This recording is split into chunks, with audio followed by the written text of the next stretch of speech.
हरे कृष्ण कृष्ण कृष्ण हरे हरे, हरे राम राम राम हरे हरे। श्री बृहद भागवतामृतम हम लोग सुन रहे थे। श्री परीक्षित महाराज जी उत्तरा देवी के प्रश्नों का उत्तर देने के लिए तैयार हैं और उसके पहले उन्होंने भगवान का स्मरण किया जो उनके इष्ट देव हैं श्री कृष्ण, जिन्होंने उनके प्राणों की रक्षा करी। और बता रहे थे कि मैं श्री कृष्ण को प्रणाम करता हूं और विप्र वचन का आदर करने के कारण मेरा अंतिम दिवस बढ़कर के बहुत बड़ा हो गया। विप्र वचन का आदर करने के कारण मतलब जो श्रृंगी ऋषि ने उनको शाप दिया था, जब उनको पता चला तो उनके मन में श्रृंगी के प्रति क्रोध नहीं आया कोई, अरे ये तो मेरी प्रजा है, इसने मुझे शाप कैसे दे दिया, ऐसी भावना नहीं आई। मैंने तो कोई गलती भी नहीं की थी, उल्टा इन लोगों ने ही मेरी गलती की। राजा पूरे जो देश है उसका मालिक होता है और प्रजा का कर्तव्य है उनकी सेवा करना। तो भूखा प्यासा राजा उनके आश्रम में पहुंचा था, उनको सेवा करनी चाहिए थी, लेकिन उन्होंने तो किया नहीं। तो इस प्रकार से यद्यपि राजा की कोई गलती नहीं थी, तब भी उन्होंने उस विप्र वचन को स्वीकार कर लिया और उनकी सामर्थ्य भी थी। कैसी सामर्थ्य थी कि वो उस विप्र वचन को नष्ट भी कर सकते थे, महाभागवत है, और नष्ट करके उसको उल्टा दंड भी दे सकते थे। लेकिन उन्होंने ऐसा कुछ भी नहीं किया, उल्टा आदर पूर्वक सम्मान पूर्वक कि मैंने जो दोष किया, मैंने जो अपराध किया, उसका सत्य ठीक ठीक दंड मुझे प्राप्त हुआ है। ये भगवान की कृपा ही है दंड के रूप में, क्योंकि मैं राज्य काज में आसक्त हो गया था, घर परिवार में आसक्त हो गया था और उस आसक्ति से निकलना मेरे लिए संभव नहीं था। कूप भवकूप बताया, मतलब गिर गए एक बार तो फिर ऊपर से किसी को रस्सी डालनी पड़ेगी तभी निकलेगा बाहर, अपने आप नहीं निकल सकता कुछ भी कर ले।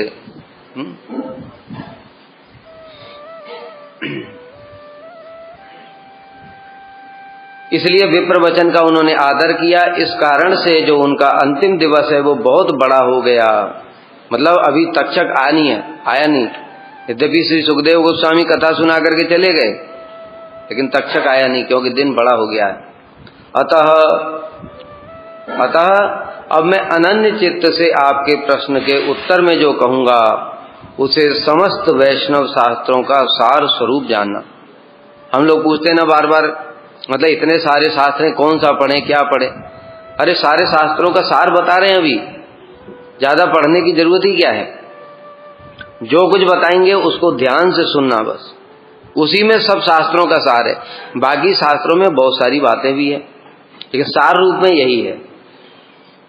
और कैसे? अनन्य चित्त से। क्यों? क्योंकि भगवान की भक्ति के कारण उनका शोक मोह सब कुछ खत्म हो चुका है। उनको शरीर से ऊपर उठ गए, वो आत्मधर्म में पूर्ण रूप से प्रतिष्ठित हो चुके हैं।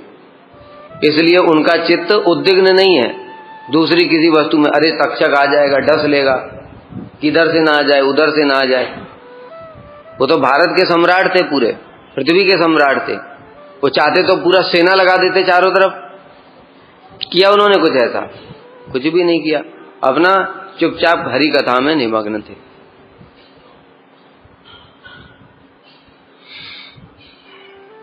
सुबेरे बताया था हमने निरुपाधिक करुणा। निरुपाधिक का क्या मतलब बताया था? हाँ, अपनी चेष्टा के द्वारा हमको वो करुणा नहीं मिली है, केवल हमारी चेष्टा से वो संतुष्ट हो गए और उन्होंने फिर कृपा कर दी। चेष्टा नहीं करेंगे तो कृपा भी नहीं होगी। किंतु इसलिए निरुपाधिक का ये मतलब बताया था कि कुछ साधक को भी चेष्टा करनी पड़ेगी, लेकिन साधक की जो चेष्टा है वो नगण्य है, उससे उसके फलस्वरूप हम कभी भगवान की प्राप्ति नहीं कर सकते।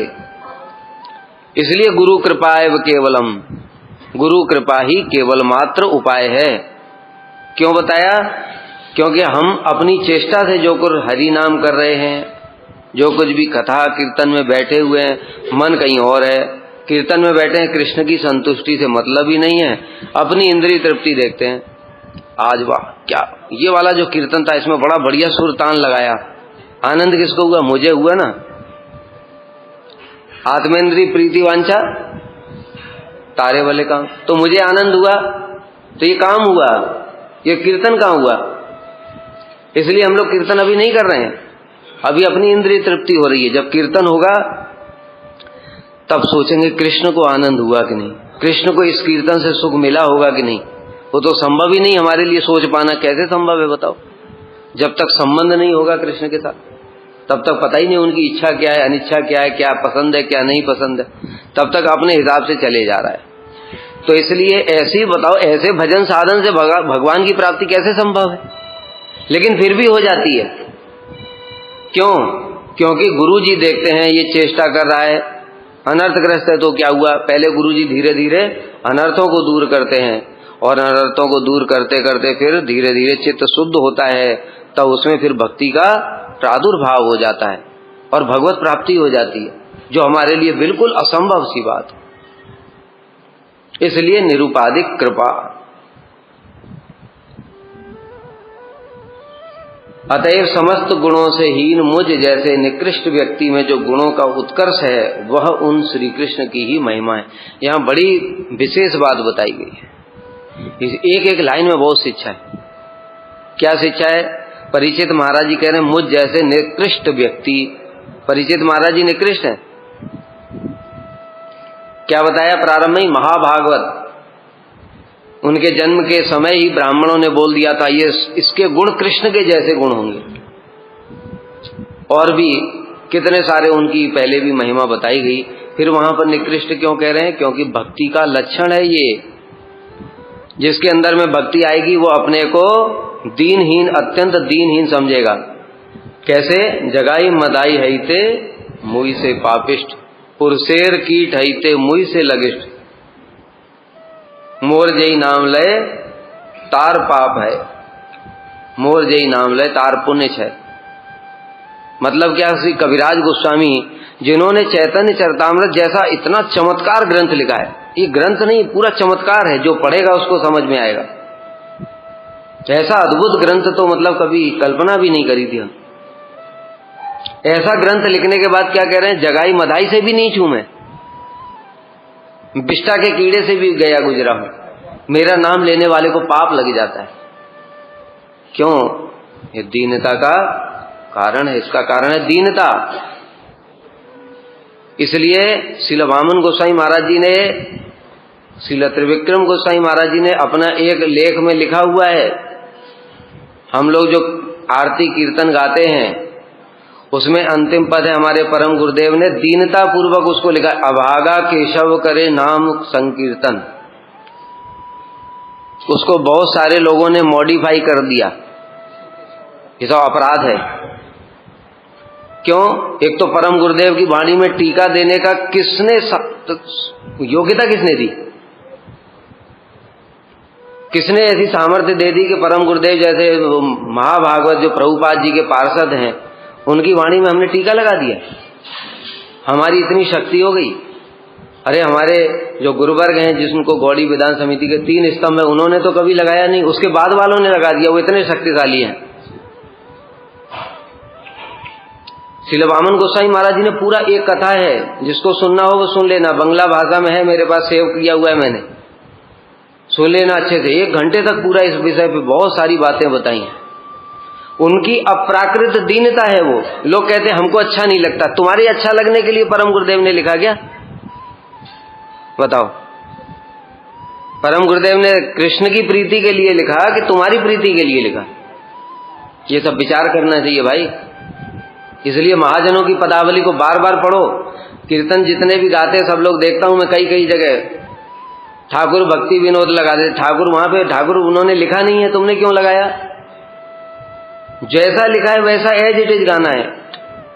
ठाकुर भक्ति विनोद का ही एक स्टेटमेंट है जो मैंने बार बार ग्रुप में भी डालता हूं, उसको व्याख्या भी करता हूं। उसमें वो कह रहे हैं कि महाजनों के कीर्तन और उनकी धुन भी यहां तक के जिस टोन में वो गाते हैं वो कभी बदलना चाहिए नहीं चाहिए, उसमें कृपा है। महाजनों का संबंध है कृष्ण के साथ में, उस संबंध के साथ युक्त होकर के उन्होंने लिखा है, उस संबंध के साथ युक्त होकर के उन्होंने गाया है। उसमें हम टीका लगा देंगे तो वो हमारा कीर्तन हो गया, और हमारा कीर्तन को कभी कृष्ण देखेंगे भी नहीं, सुनने की तो दूर की बात है। दुर्योधन की तरह उपेक्षा कर देंगे, भाग यहां से। समझ गए? इसलिए बाद में कुछ भी गा सकते हो, जैसे बाद में कुछ भी गा सकते हो, लेकिन पहले क्या गाना है? जो उन्होंने लिखा है एज इट इज वही गाना चाहिए। कितनी बार तुलसी आरती मॉडिफाई कर दी गई है, क्या क्या इसमें धीरे धीरे ऐसे ही अब संप्रदाय चालू होते हैं। और फिर क्या होगा? अभी जो गाने वाला है वो 20 साल हो जाएगा उसको मठ में, तो जो नया ब्रह्मचारी आएगा वो देखा कि ये प्रभु जी तो गाते हैं, ये तो इतने पुराने हैं, ये गलत थोड़ी गाएंगे। ऐसे हो जाता है, फिर ऐसे अब संप्रदाय बनते हैं, ऐसे ही अब संप्रदाय बनते हैं। एक आदमी गलती करता है, उसको कोई टोकने वाला नहीं है, देखने वाला नहीं है, तो दूसरे लोग उसको फॉलो करना शुरू कर देते हैं। मूल वस्तु हट गई, पीछे वाली चालू हो गई, अब संप्रदाय। तो इसलिए ये बात बहुत विचार करने वाली बात है कि जो महाभागवत होते हैं वो दीनता पूर्वक, तो श्रील वामन गोसाई महाराज जी एक बात और भी कहते हैं, अगर तुम ये बदल रहे हो अभागा, तो इससे बहुत ज्यादा तो कृष्णदास कविराज गोस्वामी कह रहे हैं मैं तो विष्ठा के कीड़े से भी गया गुजरा हूं, वो तो बहुत ही ज्यादा खराब है। वो तुमको खराब नहीं लगता? अभागा खराब लग रहा है, विष्ठा का कीड़े से ज्यादा खराब नहीं लग रहा है? कौन सा ज्यादा खराब है बताओ? तो उसको भी बदल दो, चैतन्य चरितामृत में अपनी टीका लगा दो। इसलिए ये विचार करना चाहिए। हम महाजनों ने कृपा पूर्वक हमको शिक्षा देने के लिए इस प्रकार की चीजें लिखी हैं। श्रील त्रिविक्रम गोस्वामी महाराज जी ने भी यही बात बोली है, जिसको पढ़ना है पढ़ सकता है, प्रबंध हैं उनके सब। और श्रील वामन गोस्वामी महाराज जी का तो रिकॉर्डिंग भी है मेरे पास। तो इस प्रकार से यहां पर भी देखो कह रहे हैं परीक्षित महाराज निकृष्ट है क्या? फिर क्यों कह रहे हैं निकृष्ट? ये भक्ति का गुण है भाई। जैसे जैसे भक्ति बढ़ती चली जाती है वैसे वैसे दीनता बढ़ती जाए। महाप्रभु जो स्वयं कृष्ण है, राधा जी के भाव हैं, राधा जी की भावना क्या, जो महाप्रभु जो व्यक्त कर रहे हैं वो राधा जी की तो भावना है। राधा जी क्या कह रही हैं? न प्रेम गंधो अस्मिन। अरे प्रेम तो दूर की बात है, प्रेम की गंध भी नहीं है मेरे अंदर। बताओ, जो राधा जी के प्रेम को देख करके कृष्ण चमत्कृत हो जाते हैं, जिनके हृदय में उन भावों को आस्वादन करने का लोभ उत्पन्न हो जाता है, ऐसी स्वयं राधा जी कह रही हैं कि मेरे अंदर तो प्रेम की गंध भी नहीं है। तो उनको भी टीका लगा दो, उसको भी बदल दो। इसलिए उसमें ज्यादा दिमाग लगाने से अच्छा है हम उन भावों को समझें और उनका अनुसरण करें। हमारे अंदर भी ऐसी दीनता आए, ऐसी प्रार्थना करनी चाहिए। हमारे अंदर तो अहंकार रहता है सब समय, जरा सा गुण आ गया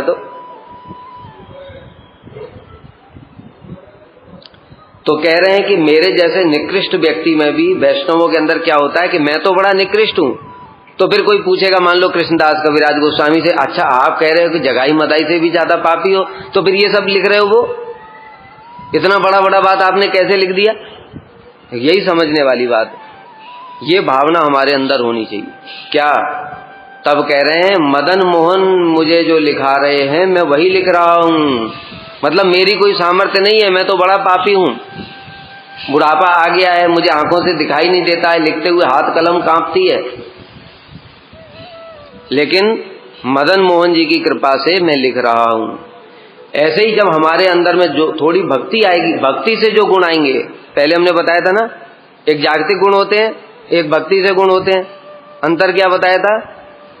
जब भक्ति से गुण आएंगे तो भावना रहेगी कि गुरु जी की कृपा से, मैं तो कहां इतना नरक में डूबा हुआ था, नाली का कीड़ा था मैं तो, ऐसी भावना आएगी। लेकिन गुरु जी ने मुझे वहां से निकाल करके मेरे अंदर ऐसे गुण दे दिए, मैं कथा बोलने लगा जो मैंने कभी सोचा भी नहीं था, मैं कीर्तन करने लगा, ये सब बातें तो हमने कभी स्वप्न में भी नहीं सोची थी। ऐसी भावना आएगी जब भक्ति से आएगा। और जब भक्ति अनर्थ से आएगा तो मैंने बहुत मेहनत करी है, 10 साल से रोज एक श्लोक याद कर रहा हूं, तब इतने श्लोक याद हुए। 365 इंटू 10, 3500 श्लोक याद है मुझे। कितनी मेहनत करी उनको फिर याद। अब 3500 श्लोक को याद रखने के लिए तो कितना रिवीजन करना पड़ेगा भाई, मेहनत तो करनी पड़ेगी ना। इतनी मेहनत की, गीता भागवत के नोट्स बनाए, ये सब परिश्रम किया, तब हम ऐसा कथा बोलने लायक हुए। ये भक्ति उत्तनर्थ, ठीक है। इसलिए किसी की भावना को देखकर ही हम समझ सकते हैं कि किस व्यक्ति के अंदर में कितनी भक्ति आई। लेकिन जब ये भावना है कि मेरा बुद्धि ही क्या है, भगवान गीता में कहते हैं मत्तः स्मृति ज्ञानम अपोहनम च, मुझसे स्मृति होती है, मुझसे ही विस्मृति होती है। अगर भगवान उस स्मृति को धारण नहीं कराएंगे तो रोज याद करोगे, रोज भूल जाओगे, और समय आने पर एकदम से सब उड़ जाएगा। इसलिए वो गुरु वैष्णवों की कृपा है। इसका प्रमाण स्वयं प्रहलाद महाराज जी ने भी दिया। प्रहलाद महाराज जी ने बोला, जब असुर बालकों ने पूछा कि प्रहलाद ये सब तुमको ज्ञान किसने दिया, जो भक्ति की बातें बताई ना, तो प्रहलाद के जो सखा लोग हैं वो पूछने लगे, प्रहलाद तुमको ये ज्ञान किसने दिया? कहते नारद जी की कृपा से प्राप्त हुआ था, गर्भ के अंदर में। और गर्भ के अंदर में कितने दिन रहे वो? हजारों साल। जब हिरण्यकश्यपु तपस्या करने के लिए गया था, तब इंद्र उसको ले जा रहा था कयादु मारने के लिए। तब से लेकर के, और हिरण्यकश्यपु की तपस्या पूर्ण हो गई, वापस लौट करके आया, तब जो प्रहलाद का जन्म हुआ। इतने हजारों साल तक वो गर्भ में रहे। तो उन्होंने पूछा तुम्हें वो सब स्मरण कैसे? अब छोटे छोटे बच्चे, उनके तो मन में आएगा तो इतने दिन तक याद कैसे रहा? तब प्रहलाद जी ने बताया, मेरे गुरु जी की कृपा से मुझे याद रहा, किंतु मेरी माता के ऊपर गुरु जी की कृपा नहीं थी, इसलिए वो भूल गई। सुना तो माता ने भी था, लेकिन गुरु कृपा न होने के कारण, नारद जी की कृपा न होने के कारण कयादु तो भूल गई, लेकिन प्रहलाद जी को सब स्मरण रहा। इसलिए भाई, हमको जो कुछ भी सद्गुण प्राप्त होता है, जो कुछ भी सेवा करने की योग्यता प्राप्त होती है, वो सब की सब गुरु जी के और गुरु परंपरा के चरणों में समर्पित कर देना चाहिए। यही सत्य भी है, और इससे हमारा मंगल भी होगा। अगर उसको तुमने खुद ले लिया तो वो तुमको जला देगी। इसलिए कह रहे हैं, मैं बड़ा निकृष्ट व्यक्ति था, लेकिन जो गुण मेरे अंदर हैं वो क्या है? कृष्ण की ही महिमा है। कृष्ण ने कृपा पूर्वक मुझे वो गुण प्रदान किए। अतः मेरे गुण आदि का वर्णन उनकी ही महिमा में पर्यवसित होता है। यानी अब मैं ये जो बातें बोलूंगा, जो मेरी महिमा भी है, वो गुण क्या है? वास्तव में वो मेरी महिमा नहीं है, मैं तो बड़ा निकृष्ट था, वो कृष्ण की ही महिमा है, क्योंकि उनकी कृपा से ही ये सब हुआ। ये मुख्य बात। इसलिए इस प्रकार के बात करने, वर्णन करने में कोई दोष नहीं है, क्योंकि मैं जो बोल रहा हूं वो कृष्ण की ही महिमा को बोल रहा हूं। विप्र वचन को आदर अर्थात उसे भक्ति से स्वीकार करने के कारण मेरा देह त्याग का समय बढ़ गया है भगवत इच्छा से, अर्थात यह अंतिम दिवस बहुत दीर्घ हो गया है। तो यहाँ पर उस बात का भी खंडन हुआ। बहुत सारे लोग प्रश्न करते हैं कि वहां पर इतना समय ही कहाँ था। बहुत से लोग पूछते ना, अरे इतना बड़ा बृहद 3 किताब है, इतना सारा बात बोलने का उनके पास टाइम कहाँ से आ गया? तो अगर बोलना शुरू करें हम तो पाठ करने में सालों निकल जाते हैं। तो उन्होंने खाली श्लोक भी बोलेंगे, मतलब बातचीत ही हुई होगी, तो भी तो कम से कम 1 दिन तो चाहिए कि नहीं पूरा बोलने के लिए। तो फिर इतना समय कहाँ था? बहुत सारे लोग इस प्रकार से प्रश्न पूछते हैं। उसका यहाँ पर उत्तर दिया गया है, और इस संशय का निवारण भी किया गया है कि कैसे हुआ ये सब। ये सब हुआ भगवत इच्छा से, अर्थात भगवान इस भागवत के भी सार को जगत में प्रकाशित करना चाहते हैं। इसलिए परीक्षित महाराज जी के अंतिम दिवस को, काल को बहुत बढ़ा दिया।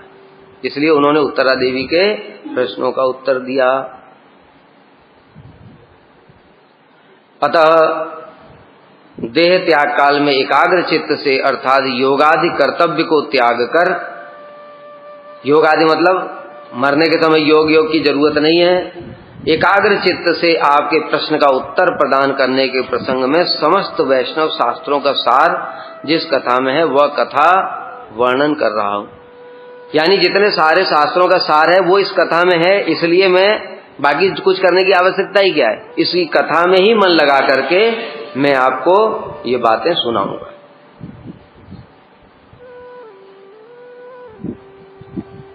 अब यहाँ से भूमिका खत्म हो गई है, अब उसके बाद में कथा प्रारंभ हो रही है। श्रुति स्मृति नाम वाक्यानि साक्षात तात्पर्य तो अप्यहम व्याख्याय बोधयित्वै तत्त्वं संतोषयितुं क्षमः तथापि स्वगुरो प्राप्तं प्रसादात् संशयच्छिदम् अत्रेतिहासमादौ ते त्यक्तार्थं कथायाम्यमुम्। श्रुति स्मृति नाम वाक्यानि, यद्यपि श्रुति और स्मृति, जो मतलब माता जी ने जो क्वेश्चन पूछा था, क्या क्या प्रश्न पूछा?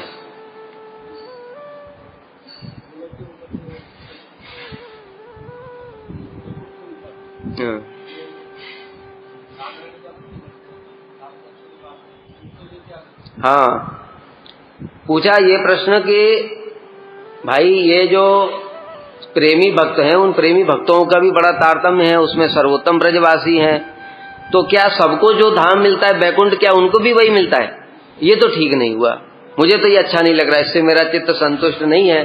क्योंकि जब उनका प्रेम बैकुंठ वालों से कोटि गुना श्रेष्ठ है, तो उनका स्थान भी कोटि गुना श्रेष्ठ होना चाहिए। उसी के उत्तर में अब ये सार रूप में कह रहे हैं, माता जी यद्यपि श्रुति और स्मृति के वचनों की साक्षात वृत्ति के द्वारा मैं आपके प्रश्न का उत्तर दे सकता हूं, मतलब शास्त्रों में ऐसा वर्णन है अनेक स्थानों पर, जैसे हम लोग सुनते हैं वैकुंठात् जनितो वरा मधुपुरी तत्रापि रासोत्सवाद विंदारण्यम। तुम कहोगे तो रूप गोस्वामी ने लिखा है, शास्त्र का कोई और बताओ, और कहीं पर ऐसा वर्णन है? वराह पुराण में देखो, मथुरा महात्म्य, वहां पर स्पष्ट रूप से लिखा हुआ है मथुरा महात्म्य बैकुंठ से भी करोड़ों गुना श्रेष्ठ है। पद्म पुराण में भी लिखा है, त्रैलोक्य पृथ्वी मान्या जम्बू द्वीपो ततो वरम तत्रापि भारतवर्षम तत्रापि मथुरापुरी तत्र वृंदावनम गोपी कदम्बकम तत्र तत्र राधा सखी वर्गम तत्रापि राधिका वरा। पद्म पुराण में श्लोक है, त्रैलोक्य पृथ्वी मान्या, तीनों लोकों में पृथ्वी धन्य है, पृथ्वी में भी जम्बूद्वीप श्रेष्ठ है, जम्बूद्वीप में भारतवर्ष श्रेष्ठ है, भारतवर्ष में भी मथुरापुरी श्रेष्ठ है, उस मथुरापुरी में वृंदावनम गोपी कदम्बकम, वृंदावन श्रेष्ठ है, उस वृंदावन में भी जितने भी सारे भक्त हैं उनमें गोपियां श्रेष्ठ हैं, उन गोपियों में भी राधा सखी वर्गम, राधा जी का जो सखियों का वर्ग है वो श्रेष्ठ है, और तत्रापि राधिका वरा, उनमें भी राधा जी श्रेष्ठ है। ये सब लिखा हुआ है शास्त्र में। तो श्री परीक्षित महाराज जी यही कह रहे हैं कि यद्यपि शास्त्र के वचनों के द्वारा मैं आपका उत्तर दे सकता हूं, किंतु फिर भी अपने गुरु श्री सुखदेव गोस्वामी की कृपा से प्राप्त संशय छेदनकारी और स्पष्ट अर्थ वाले, लेकिन उसमें भी आपका कुछ संशय रह जाएगा, फिर केवल ऐसे श्लोक बोलने से आपको पूरा समझ नहीं आएगा। इसलिए एक ऐसा उपाख्यान सुनाता हूं जो सुखदेव गोस्वामी ने मुझे सुनाया था, और उसमें स्पष्ट रूप से वर्णन है कि जो ब्रजवासी है उनका क्या स्थान मिलता है और क्या महत्व है। इस विषय में सुप्रसिद्ध इतिहास का वर्णन करके अंत में मैं श्रुति स्मृति के वचन भी बताऊंगा, मतलब शास्त्र के प्रमाण भी दूंगा, इससे ये ना हो कि भाई तुमने अपने मन से बोल दिया। जैसा श्री रामानंद राय को महाप्रभु ने कहा था कि देखो साध्य साधन का निर्णय बताओ, किंतु क्या करोगे, शास्त्र का प्रमाण देना साथ में, इससे कल को कोई ये ना बोले कि भाई ये तो अपने मन से बोल दिया। सभी लोग ऐसा ही करते हैं, तुम अपना एक संप्रदाय चला दो, उसमें कौन कौन से प्रमाण दोगे, अपने हिसाब से प्रमाण दोगे, लेकिन यहां पर शास्त्र के प्रमाण देना, शास्त्र के प्रमाण देने से क्या होगा, वो बात प्रमाणिक मानी जाएगी। यही बात यहां पर परीक्षित जी भी कह रहे हैं कि मैं वो उपाख्यान सुनाता हूं, लेकिन साथ में शास्त्र के प्रमाण भी दूंगा बाद में।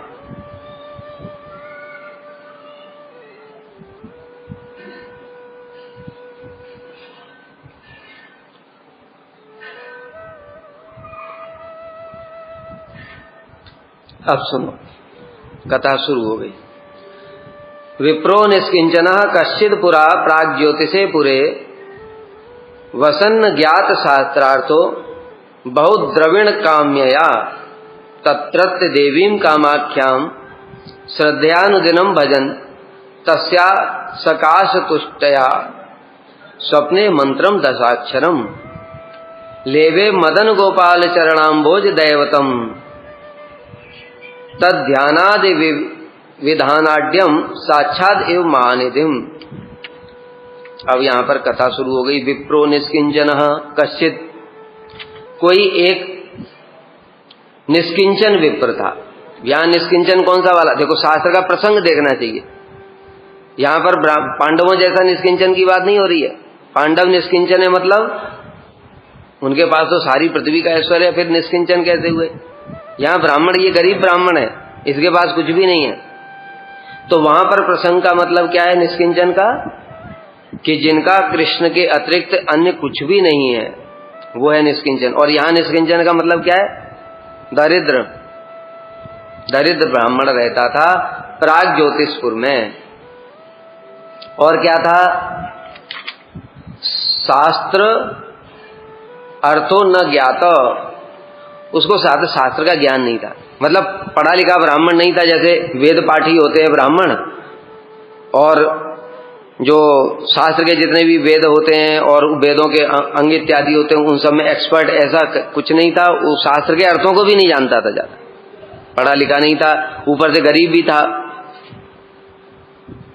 शास्त्र के अर्थ ज्ञान से रहित कोई एक दरिद्र ब्राह्मण। प्राग ज्योतिषपुर कहां पर है? गुवाहाटी के आसपास, जहां पर कामाख्या देवी की पूजा होती है। वह बहुत धन और द्रव्य की कामना से तत्रत्य देवीम कामाख्यम श्रद्धया अनुदिनम भजन, श्रद्धा पूर्वक। उसकी श्रद्धा किसमें थी? कामाख्या में। कामाख्या में श्रद्धा थी, किंतु उसकी देवीम अनुदिनम भजन, वो श्रद्धा पूर्वक कामाख्या देवी का निरंतर रोज भजन करता था। किसके लिए? बहुत द्रविड़ काम्यया, बहुत धन की इच्छा करने के लिए।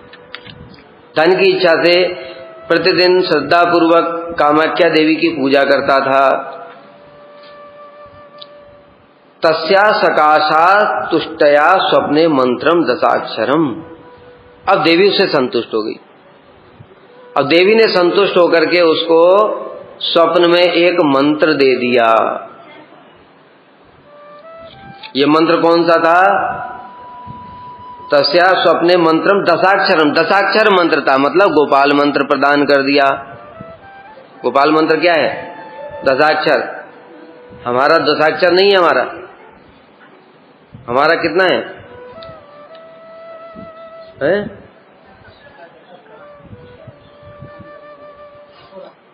अष्टदशाक्षर है। जोड़ना शाम को जाकर के, कल बताना फिर। देखो दशाक्षर बता देता हूं कैसे है। इनका जो मंत्र था, गोपी जन वल्लभाय स्वाहा, ठीक है। गोपी जन वल्ल, ल आधा आधा जो होता है वो अक्षर नहीं गिना जाता है। ल भाय स्वाहा, ठीक है, ये 10 हो गया। तो इस प्रकार से ये 10 मंत्र था। अब तुम अपना गिनना जा करके, क्लीन नहीं गिना जाएगा, क्लीन बीज है। तो इस प्रकार से जो देवी थी उसने स्वप्न में ब्राह्मण को 10 मंत्र प्रदान किया। लेवे मदन गोपाल चरणाम्भोज दैवितम, वह मंत्र 10 मंत्र गोपाल मंत्र था, जिसके देवता श्री मदन, इसके इष्ट देवता कौन है? श्री मदन गोपाल। यह मंत्र साक्षात महानिधि स्वरूप है। महानिधि मतलब सब कुछ प्रदान करने वाला। देखो इस जगत में देवताओं के भी मंत्र हैं, शिव जी का भी मंत्र है, देवी का मंत्र है। ये तो जपता होगा तो कामाख्या देवी का ही जपता होगा ना। लेकिन वो देवी और देवता भी इस जगत में सब कुछ प्रदान नहीं कर सकते। कारण क्या है? वो इस ब्रह्मांड के बाहर की चीज कैसे दे देंगे? इसलिए कई बार देखा गया है, ब्रह्मा जी से लोगों ने मुक्ति वो मांगा, मुझे अमर कर दो, तो ब्रह्मा जी कर ही नहीं पाए। कहते मैं खुद ही अमर नहीं हूं। लेकिन भगवान कर सकते हैं कि नहीं कर सकते? हनुमान जी को कर दिया। तो जो बड़े बड़े राक्षस लोग हजारों साल तपस्या करके नहीं प्राप्त करके, हनुमान जी को ऐसे ही सीता जी ने वर दे दिया। अजर अमर गुण निधि सुत हो, कृपा करहि रघुनायक सो। भक्ति के प्रभाव से वो सहज ही प्राप्त हो जाता है। यह मंत्र साक्षात महानिधि मतलब सब कुछ, जागतिक पारमार्थिक मुक्ति जो कुछ भी चाहिए वो सब कुछ यह मंत्र प्रदान करने वाला है, क्योंकि इसके इष्ट देवता कौन है? मदन गोपाल हैं, स्वयं कृष्ण हैं, मूल अवतारी, इसलिए वो सब कुछ दे सकते हैं, प्रेम से लेकर के सब कुछ। देवी ने ब्राह्मण को मंत्र प्रदान करते समय मंत्र सहित मंत्र का ध्यान, न्यास और पूजा की विधि का भी उपदेश स्वप्न में ही दिया। देवी ने स्वप्न में मंत्र बताया और मंत्र के बाद बताया देखो ब्राह्मण कैसे जप करना है। 2.5 बार जनेऊ को ऐसे लपेटना और उसके बाद यहाँ पर हृदय में लगाना और ये दुपट्टे से ढक लेना, नहीं तो फल कोई और ले जाएगा। और उसके बाद में ध्यान की विधि, ये बहुत जरूरी है। हम लोग ठीक से मंत्र जप नहीं करते, यहाँ पर आएगा वर्णन। वो ब्राह्मण ने मंत्र जप किया, मंत्र के शक्ति के प्रभाव से उसको सब कुछ प्राप्त हो गया और हमको कुछ भी प्राप्त नहीं हो रहा है, अनर्थ ही नहीं दूर हो रहे हैं अभी तो। इसलिए भाई मंत्र का ध्यान करने की भी विधि है, ऐसे नहीं जैसे तैसे बस मन में चल रहा है। हम परिक्रमा में आज ये देखा था और मंत्र चले जा रहे ऐसे करके। मंत्र जप करते समय बड़ा ध्यान रखना चाहिए, ये साधारण मंत्र नहीं है, ये क्या महानिधि मंत्र है। महानिधि मतलब इसमें सब कुछ है, इसमें राधा कृष्ण का स्वरूप है, सब कुछ है। तो कैसे ध्यान करना चाहिए? अक्षरों को स्मरण करते हुए, इसको अक्षर ब्रह्म साक्षात राधा कृष्ण का स्वरूप जान करके उनको स्मरण करते हुए धीरे धीरे मंत्र जप करना। हमने देखो 5 मिनट में आने कर दिया। 5 मिनट में क्या, जैसे किसी के पीछे कुत्ता भागता है ना या बंदर भागता है, जो दौड़ते हैं ऐसे करके दौड़ लगा रहे कि मंत्र जप रहे हैं। अरे मंत्र जप रहे हो तुम, मंत्र एक एक अक्षर का पूरा ध्यान करते हुए हरे कृष्ण ऐसे करके वो स्मरण करते हुए प्रार्थना पूर्वक वो ध्यान करना चाहिए, तब मंत्र में शक्ति आएगी। जो लोग ऐसा करते हैं उनके मंत्रों में शीघ्र ही शक्ति आ जाती है। समझ गए? ये सब अनुभूति का विषय है। जब करोगे तभी तो अनुभूति होगी, नहीं तो पता ही नहीं चलेगा। नहीं मंत्रों पर भी संदेह होगा, लगेगा कि इसमें मंत्र में तो कोई शक्ति नहीं है। नहीं तो हम इतने दिन से 20 साल से जप कर रहे हैं, कुछ हो नहीं रहा है। अरे होगा क्या, ठीक से जप नहीं करते, उल्टा भूत पकड़ लेते हैं आगे। जो गोपाल मंत्र जप करता है उसको भूत स्पर्श भी नहीं कर सकते। एक कथा पढ़ी थी हमने किसी पुराण में, अब याद नहीं किस पुराण में पढ़ी, कि महाभारत में पढ़ी। उसमें क्या हुआ, एक व्यक्ति था, वो उसने ऐसे ही किताब से पढ़ा मंत्र और वो कृष्ण मंत्र जप करने लगा सिद्ध करने के लिए। 6 महीने तक कृष्ण मंत्र जप किया उसने। 6 महीना कृष्ण मंत्र जप करने के बाद उसको कुछ दिखाई नहीं, सिद्ध हुआ नहीं हुआ कुछ पता नहीं चल रहा है। तो उसने सोचा ये तो सिद्ध नहीं होगा, छोड़ दिया। अब जा रहा था, एक तांत्रिक मिल गया। वो तांत्रिक ने भूत प्रेत का मंत्र सिद्ध कर रखा था। उसने उसको अपनी शक्ति भी दिखाई, देखो भूत को मैं बुला करके दिखाता हूं, मंत्र के प्रभाव से भूत आ गया। तो उसने कहा भाई मुझे भी दे दो, मुझे भी सिद्ध करना है। तो उसने कहा ठीक है। उसने विधि बता दी, ये विधि है, ऐसे ऐसे करके तुम जप करना। शमशान में जाकर के मंत्र दे दिया। शमशान में जाकर के उसने मंत्र जप किया, जितने दिन बताया था उतने दिन जप किया, भूत आया ही नहीं। तब फिर वो उसके पास पहुंचा, कहता तुमने मुझे जो बोला था, जैसा विधि बताया था वैसा ही मैंने जप किया है, फिर भूत सिद्ध क्यों नहीं हुआ? तो उसने फिर अपने भूत को बुलाया, जो तांत्रिक ने अपने भूत को बुलाया और उससे पूछा कि ये बताओ इसका मंत्र सिद्ध क्यों नहीं हुआ। और ध्यान से सुनो, तब उस भूत ने बताया इसने 6 महीने कृष्ण मंत्र जप किया है। कृष्ण मंत्र जप करने के प्रभाव से इसमें इतनी तेज आ गया है, वो भूत आता है, आ नहीं पाता पास में। समझ गए? अरे मतलब इसके सिद्धि तो बस में नहीं आएगा ना। हाँ, दूर तो खड़ा, वहां खड़ा होकर के पास का मतलब ये थोड़ी कि तुम्हारे 1 योजन तक नहीं आ पाएगा। समझ में आ रहा है? वो पास आ सकता है, दूर खड़े होकर के बात करेगा, पास नहीं आ पाएगा। तो इसलिए वो सिद्ध नहीं हुआ भूत का मंत्र। मतलब मंत्र में शक्ति आई लेकिन भूत पास नहीं आ सकता, उसके बस में नहीं आएगा वो। तो देखो, जो जिसने कृष्ण मंत्र जप किया था उसके मंत्र में भी इतनी शक्ति थी, उसके पास भूत नहीं आ रहा, फिर हमको भूत कैसे पकड़ सकता है? मतलब मंत्र का ठीक से जपते ही नहीं है।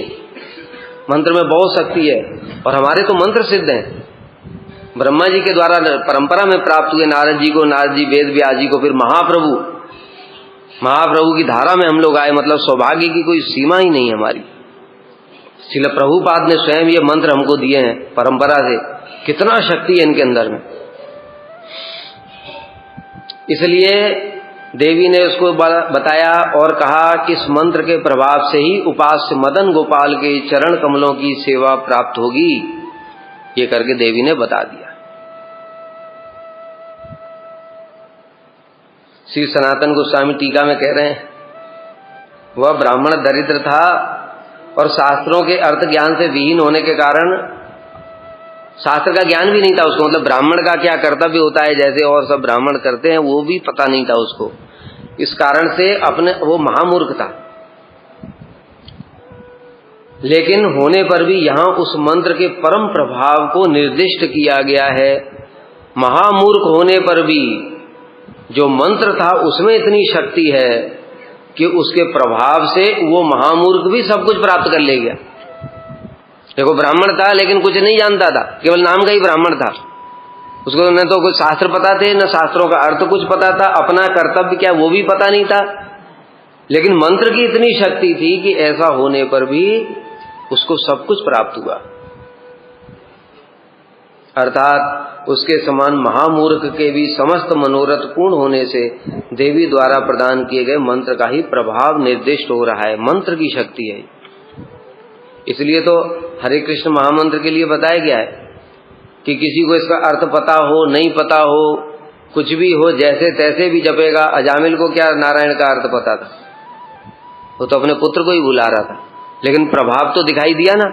विष्णु दूत आ गए तो 4, और विष्णु दूतों ने उनकी रक्षा भी करी।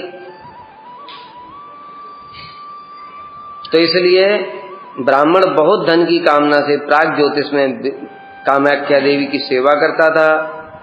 उसकी सेवा से संतुष्ट होकर के देवी ने क्रम दीपिका तंत्र में उक्त दशाक्षर मंत्र का उपदेश दिया। दशाक्षर मंत्र मैंने बताई दिया क्या है। मंत्र के उपास्य देवता स्वयं मदन गोपाल हैं। देवी ने ब्राह्मण को मंत्र प्रदान करते समय इस मंत्र का ध्यान, न्यास, मुद्रा, पूजा सभी विधियों का उपदेश प्रदान किया।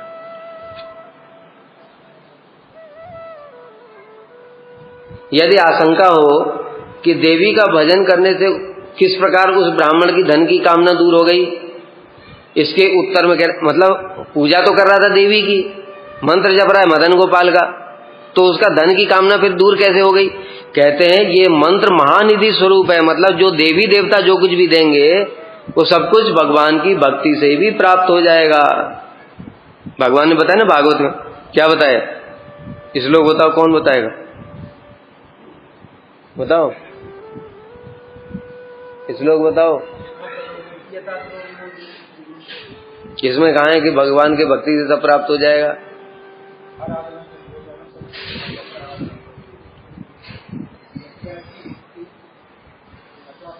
यत कर्म भी यत तपसा ज्ञान वैराग्यतश्च यत योगेन दान धर्मेण श्रेयो विरतिरपि सर्वम मद भक्ति योगेन मद भक्तो लभतेंजसा स्वर्गाप वर्गम मद्धाम कथंचित यदि वांछति। यत कर्म भी, कर्म से जो कुछ भी प्राप्त होता है, क्या प्राप्त होता है कर्म से? स्वर्ग इत्यादि। कर्म वर्णाश्रम धर्म है, वर्णाश्रम धर्म के पालन से ब्रह्मा पद भी प्राप्त हो सकता है। यत तपसा, तपस्या से बड़ी बड़ी शक्तियां, सिद्धियां, ये सब। यत तपसा ज्ञान वैराग्य से मुक्ति। योगेन, योग से क्या प्राप्त होता है? अणिमा, लगिमा, महिमा, अष्ट सिद्धियां। और क्या? योगेन दान धर्म, दान धर्म इत्यादि मतलब पुण्य कर्म से जो कुछ भी प्राप्त होता है। सर्वम मद भक्ति योगेन मद भक्तो लभतेंजसा, मेरा भक्त सब कुछ प्राप्त कर लेता है केवल मेरी भक्ति के प्रभाव से। क्या क्या? स्वर्ग, अपवर्ग, मद्धाम कथंचित यदि वांछति। उसको स्वर्ग चाहिए, मुक्ति चाहिए, अथवा मेरा धाम चाहिए, सब कुछ मेरी भक्ति से ही प्राप्त हो जाता है। इसका प्रमाण क्या है? देखो, हनुमान जी है, उनके पास में अष्ट सिद्धियां सब, नवनिधियां सब है कि नहीं? वो धाम भी है उनके पास में, भगवान की सेवा भी प्राप्त है, सब कुछ प्राप्त है, और अमर भी हैं और मुक्त भी हैं। इसलिए उसकी प्राप्ति से स्वतः ही समस्त अभिलाषाएं पूर्ण हो गईं। देव्यादेशेन तम मंत्रम विविक्ते सततम जपन धनेक छाया निवृत्तो अभूल लेभे च हृदय निवृत्तिम। अब कह रहे हैं देवी के आदेश से ब्राह्मण की मंत्र जब मैं प्रवृत्ति हूं, किसने देखा स्वप्न में देवी स्वयं मुझे दे रही है मंत्र, हम होते तो क्या सोचते, पता नहीं सब फालतू सपना होगा, लेकिन उसकी देवी में श्रद्धा थी ना, इसलिए उसने ऐसा नहीं समझा। देखो यहां पर भी एक बड़ी बात है, यह भी बड़ा अनुभूति का विषय है। किसी को वो देवी देवता मंत्र देंगे तो कोई तो उसमें प्रवृत्त हो गया, दूसरा कोई प्रवृत्त नहीं हुआ, ये भी कौन कर रहा है? यही चैत्य गुरु का काम, यही चैत्य गुरु का काम है। अगर चैत्य गुरु हृदय में प्रेरणा नहीं देंगे तो वो देवी देवता, भगवान जो गीता में कह रहे हैं ना, क्या बोल रहे हैं भगवान? सतया श्रद्धा युक्त तस्य आराधनम ईयते लभते कामैस्तैस्तै हृत ज्ञाना प्रपद्यन्ते अन्य देवता। जिनकी बुद्धि कामनाओं द्वारा मारी गई है वो दूसरे देवताओं का भजन करता है। यहां पर देखो ब्राह्मण का उदाहरण, तम तम नियमावस्थाए प्रकृत्या नियता स्वया, और उन देवताओं के जो विधि विधान है पूजा करने के उनको पालन करता है। उसके बाद दूसरे श्लोक में क्या बताया? दूसरे श्लोक में क्या बताया? तीसरे श्लोक में तो उनकी श्रद्धा मैं स्थिर करता हूं, ठीक है। वो देवी देवता लोग अपने जो साधक है उसकी श्रद्धा को भी स्थिर नहीं कर पाते अपने प्रति, लेकिन वो हृदय में बैठ करके भगवान ही उसकी उस श्रद्धा को उस देवता के प्रति स्थिर करते हैं। तो मतलब वहां पर भी जो भगवान कहते हैं कि ये देवी देवता कुछ भी नहीं कर सकते, वो भी भगवान ही करते हैं। उनके प्रति जो श्रद्धा लगाने वाले वो भी भगवान ही है, परमात्मा स्वरूप है। अगर भगवान नहीं लगाएंगे तो वो श्रद्धा से पूजा भी नहीं करेगा देवी देवता की। देवताओं में इतनी भी शक्ति नहीं है, समझ गए? वही भीतर में बैठ करके उस देवी देवता के प्रति श्रद्धा लगा देते हैं। इसलिए चैत्य गुरु बहुत इंपॉर्टेंट है, वो प्रेरणा देते हैं। हम लोग जो शास्त्र सुनते हैं दीक्षा शिक्षा गुरु से, जो कथाएं सुनते हैं, जो प्रवचन सुनते हैं, उनको पालन करने के लिए भी चैत्य गुरु की प्रेरणा चाहिए। भगवान उनको हृदय में बैठ करके प्रेरणा भी देते हैं, तब पालन कर पाते, नहीं तो पालन नहीं कर पाएंगे अपनी शक्ति से। इसलिए बहुत सारे लोगों को देखो वो कोशिश करते, कर ही नहीं पाते। वो बल प्रदान करते भगवान भीतर में बैठ करके, लेकिन किसी को करते किसी को नहीं। उसका बहुत सारा कारण है। किसी का अपराध बहुत ज्यादा है, अनर्थ बहुत ज्यादा है, किसी ने भजन किया ही नहीं, थोड़ा सा शुरू ही किया है, मतलब बहुत सारे कारण है। इस कारण से ऐसा होता है। तो इसलिए देवी के आदेश से ब्राह्मण की मंत्र जप में प्रवृत्ति हुई। भगवान ने फिर क्या किया? देवी से आदेश दिलवाया और उसके बाद में फिर हृदय में बैठ करके चैत्य गुरु के रूप में उनको प्रेरणा भी दिया वो मंत्र जप करने के लिए। नहीं तो वो मंत्र जप भी नहीं करेगा, वो सोच करके बैठ जाएगा, अरे ऐसे सपना होगा, देख लिया फालतू का। ऐसे मैं तो देवी की पूजा करता हूं तो मुझे मदन गोपाल का मंत्र क्यों मिलेगा, ऐसा मन में आ जाएगा, समझ गए? इसलिए चैत्य गुरु का बहुत अहम रोल है। चैत्य गुरु हर समय हमको गाइड करते हैं, भीतर बैठ करके प्रेरणा प्रदान करते हैं अच्छी। उसको कोई सुनता है, कोई नहीं सुनता है।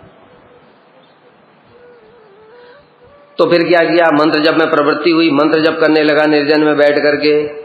तो मंत्र जप करते करते उसकी धन की कामना दूर हो गई और उसका हृदय भी शांत हो गया। अब यहां से मंत्र शक्ति का प्रभाव बताया कि मंत्र शक्ति है। मंत्र में इतना, जो सिद्ध मंत्र है उसमें स्वतः ही इतनी शक्ति है कि धीरे धीरे मंत्र के प्रभाव से उसकी कामना जो थी धन की, वही कामना ही दूर हो गई। समझ में आया? तो भागवत में एक श्लोक है, उसका ये प्रमाण है। अकामः सर्व काम व मोक्ष काम उदारधि तीव्रेण भक्ति योगेन यजेत पुरुषम परम। अकामः, जिसकी कोई कामना नहीं है, सर्व काम, जिसकी बहुत सारी ऐसे ब्राह्मण की तरह कामना है धन की, मोक्ष काम, मुक्ति कामी, अथवा भक्त सभी के लिए तीव्र भक्ति योग के द्वारा कृष्ण का ही भजन करना चाहिए। तो उससे क्या होता है, कभी कभी कामना भी दूर कर देते हैं भगवान। अब भगवान किसकी कामना दूर करते हैं, किसकी कामना नहीं दूर करते, ये बड़ा विस्तार का विषय।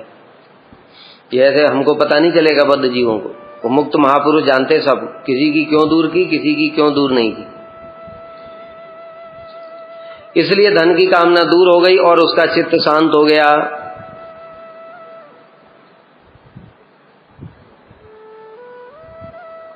अब सुनो, अब विशेष बात क्या है, ये ब्राह्मण के साथ भी वैसा हुआ जैसा हमारे साथ होता है। क्या ब्राह्मण ने स्वप्न में मंत्र प्राप्त किया था, इसलिए परम अज्ञतावश, तो स्वप्न का वही बात जैसा हम सोचते हैं कि बेकार का फालतू सपना है, उसने भी वही सोचा, उसे स्वप्न का भ्रम मान लिया, इसलिए पहले वो मंत्र जब शुरू नहीं किया उसने। फिर क्या हुआ, देवी ने पुनः उसको मंत्र जप करने का आदेश दिया। श्री सनातन गोस्वामी कह रहे टीका में, देवी ने उसको फिर से बोला भाई मंत्र जप करो। तब जब दोबारा उसने एक ही स्वप्न को देखा तब उसको विश्वास हो गया, नहीं नहीं ये फालतू सपना नहीं है, ये देवी मुझे आदेश प्रदान कर रही है। वस्तु तत्वान अभिज्ञो अन्यत स किंचित पारलौकिकम साधनम किल साध्यंच वर्तमानम अन्यत। वह ब्राह्मण वस्तु तत्व वस्तु के विषय में अनजान था। मतलब मदन गोपाल कौन है, ये कौन से उपास्य हैं, इनकी क्या भजन से क्या मिलता, उसको कुछ पता नहीं है। किंतु उसको केवल मंत्र ही मिला है, उसको पता नहीं मदन गोपाल कौन है, ये भी नहीं जानता वो। बताए ना, ब्राह्मण था ऐसे ही मूर्ख, महामूर्ख बोला है सनातन गोस्वामी ने टीका में। कुछ भी नहीं पता, उसको शास्त्र भी पता नहीं है, शास्त्र के अर्थ भी पता नहीं है, क्या धर्म है वो भी पता नहीं है। बस कामाख्या देवी पता है कि ये मेरी देवी है, ये मेरी उपास्य है, बस। मदन गोपाल कौन है ये भी पता नहीं है, मंत्र तो सुन लिया उसने। तो देवी के प्रति श्रद्धा थी, इसलिए उसने सोचा देवी ने दिया है तो कुछ ना कुछ होगा इसमें। इस कारण से देवी के प्रति श्रद्धा के कारण मंत्र जप कर रहा है, मंत्र में श्रद्धा के कारण मंत्र जप नहीं कर रहा। ये मुख्य बात है, ध्यान रखना इसको। मंत्र की शक्ति तभी समझ में आएगी। मंत्र की इतनी शक्ति है, श्रद्धा के बिना भी जब उसने जप किया तो भी उसको सारा फल प्राप्त हुआ। ये मंत्र की शक्ति।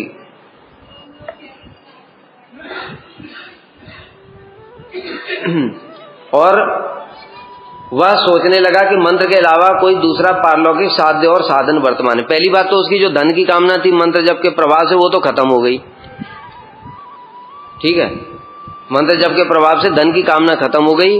और वो सोच रहा है क्या कि ये मंत्र इसलिए दिया है, इससे कुछ मुझे और दूसरी कोई साधन साध्य प्राप्त होगा। उसको ये नहीं पता यही साधन है, यही साध्य है। वो जानता ही नहीं मदन गोपाल ही साध्य है, ये भी नहीं जानता है। इसलिए वो सोच रहा है कि ये मंत्र जप करने से कुछ और मिलेगा, उससे वो साध्य होगा, ऐसा करके सोच रहा है वो। वस्तु तत्व से अनजान का अर्थ है ब्राह्मण मंत्र जप आदि से तुच्छ या श्रेष्ठ अन्य कोई वस्तु है या नहीं, इस तत्व में उसको कुछ पता नहीं। समझ गए, ये मंत्र जप से भी कुछ बढ़िया श्रेष्ठ वस्तु है या इससे कोई नीचे वाली कुछ चीज है, उसको कुछ पता नहीं है। एक ही चीज जानता है, कामाख्या देवी, बस। अतः सोचने लगा इस मंत्र के अलावा अन्य साधन और, ये हमारी घंटी बज रही है,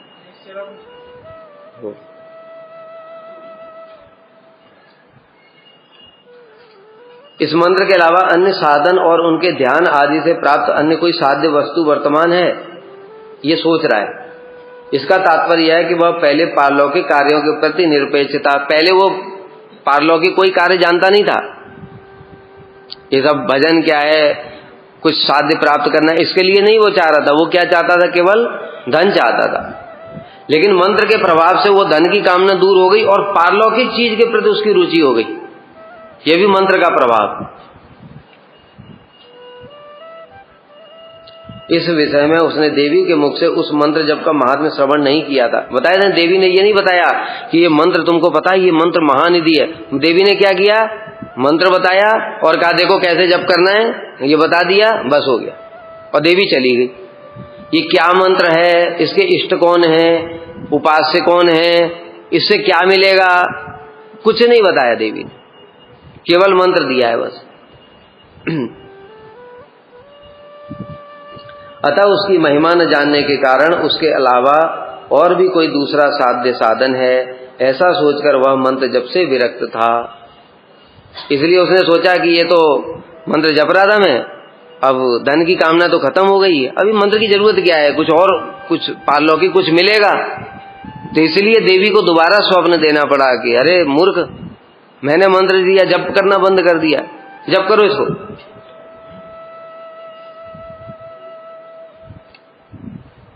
तो ऐसा करके,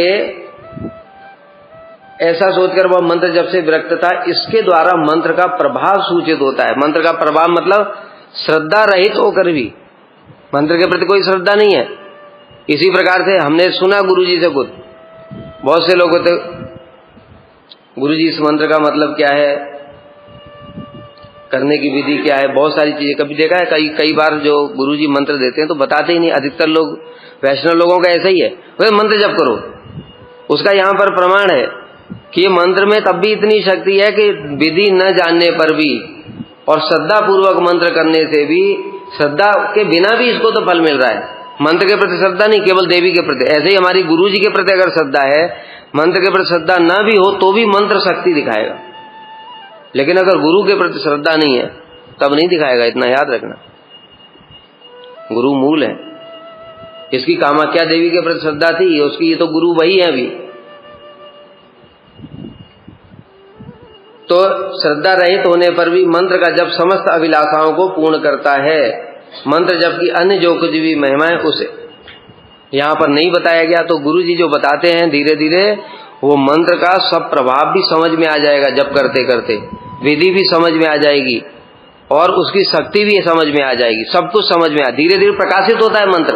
बताया मंत्र क्या है, मंत्र स्वरूप है साक्षात। जैसे हरे कृष्ण महामंत्र, ये राधा कृष्ण का स्वरूप है, वो तो चिन्मय वस्तु है।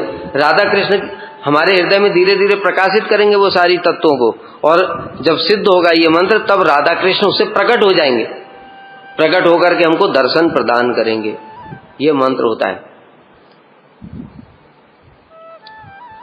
तदुपरांत बजाओ, हाँ तो हो तो गया साथ।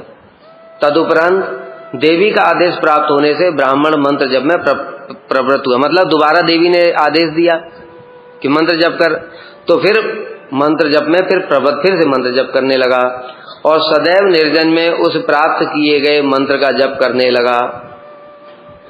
जप के प्रभाव से ब्राह्मण की धन कामना दूर हो गई। अब क्या है, और धीरे धीरे मंत्र का शक्ति दिखाई दी, प्रकाशित हुई, तो ब्राह्मण की कामना दूर हो गई। और कामना दूर होने के साथ साथ दूसरा फल भी हुआ, उसका हृदय शांत हो गया। जो जगत के लोग जो चीज प्राप्त करना चाहते हैं, सारा जगत सुख के लिए तो कोशिश कर रहा है लेकिन मिलता नहीं है, वो मंत्र जप के प्रभाव से शीघ्र ही हो गया। यद्यपि इससे पूर्व अज्ञानता के कारण ब्राह्मण की पारलौकिक साध्य साधन के विषय में कोई आकांक्षा नहीं थी। क्या बताया, वो ब्राह्मण तो था लेकिन शास्त्र जानता नहीं था, इसलिए पारलौकिक मतलब वैकुंठ चित्त जगत कुछ है, साध्य कुछ होता है, ऐसा उसका कुछ कामना नहीं थी, केवल धन मिल जाए बस। लेकिन मंत्र जप के प्रभाव से उसके हृदय में पारलौकिक कामना जागृत हो गई, भगवान के धाम की प्राप्ति के लिए। इस प्रकार, लेकिन अभी उसे ये नहीं पता कि धाम क्या होता है, कहाँ जाना है, कौन सा श्रेष्ठ है, ये कुछ नहीं जानता। लेकिन कामना उत्पन्न हो गई कि नहीं ये संसार की वस्तु ठीक नहीं है, पारलौकिक कुछ वस्तु प्राप्त होनी चाहिए। इस प्रकार की उसके अंदर कामना जागृत हो गई। तो यहाँ पर अभी श्री सनातन गोस्वामी मुख्य रूप से क्या बता रहे हैं, मंत्र की शक्ति अगर जानकर किया जाए तो बहुत ही अच्छा है, लेकिन अनजाने में भी अगर गुरु के प्रति श्रद्धा रख करके कि हमारे गुरु जी सिद्ध हैं, इसलिए उन्होंने जो मंत्र दिया वो भी सिद्ध है और उसके द्वारा हमको फल प्राप्त होगा ही होगा, ऐसी भावना रख करके मंत्र जरूर शक्ति प्रकाशित होगा। हमारा नहीं हो रहा है, इसका हो गया क्यों पता है, नहीं, इसके अपराध नहीं है, शीघ्र ही मंत्र पर। शास्त्र में क्या बताया, अगर बहुत हरि नाम करने से भी अगर प्रेम का विकार नहीं हो रहा है, समझ लो बहुत अपराध, प्रचुर अपराध है, इस कारण से हमारा नहीं हो रहा। अजामिल का भी यही देखा जाता है, उसका अपराध नहीं था, ये ब्राह्मण का भी ऐसा ही है।